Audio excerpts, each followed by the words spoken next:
আসসালামু আলাইকুম। আমার তরিকার ভাইয়েরা, আমার দরবারি ভাইয়েরা, আপনারা সবাই কেমন আছেন?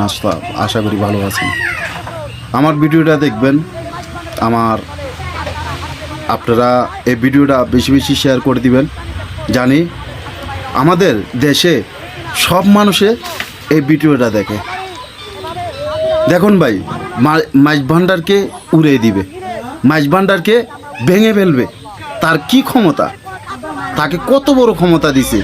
তার থেকে যদি ক্ষমতা না থাকতো তাহলে এই কথাগুলা বলতে না পারতো। আমার কথা বুঝছেন ভাই?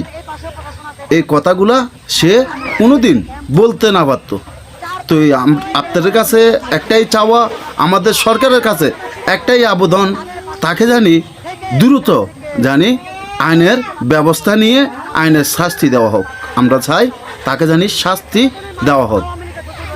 কেন এসব মানুষ মাছ ভান্ডার নিয়ে অনেক কথা বলে থাকে, এসব মানুষ মাছ ভান্ডারকে নিয়ে অনেক কথা বলে থাকে। তো এগুলার থেকে আমরা চাই আমাদের মাছ ভান্ডার এই যুগের মাছ ভান্ডার না। যারা মাছ ভান্ডারকে চিনে কোনোদিন মাছ ভান্ডারের গিফট গাবে না।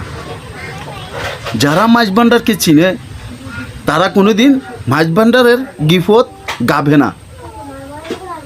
আরে মাছ ভান্ডার কী জিনিস সে কীভাবে জানবে? মাছ ভান্ডার একটা কী জিনিস সে কীভাবে জানবে?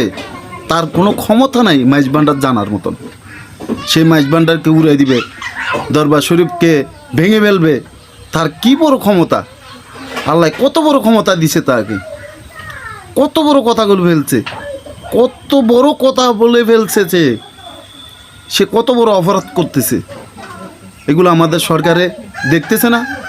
আমাদের সরকারের কাছে একটাই আবেদন, জানি তাকে আইনের ব্যবস্থা করে আইনের হাতে এনে একটা শাস্তি দেওয়া হোক। আমরা চাই তার থেকে এই শাস্তিটা, আমাদের সরকারের কাছে এটাই আবেদন। আমার এই ভিডিওটা হাজার হাজার মানুষ দেখে, এরকম অবস্থা করে দিবেন আপনারা। আপনাদের কাছে এটাই চাওয়া। আসসালামু আলাইকুম।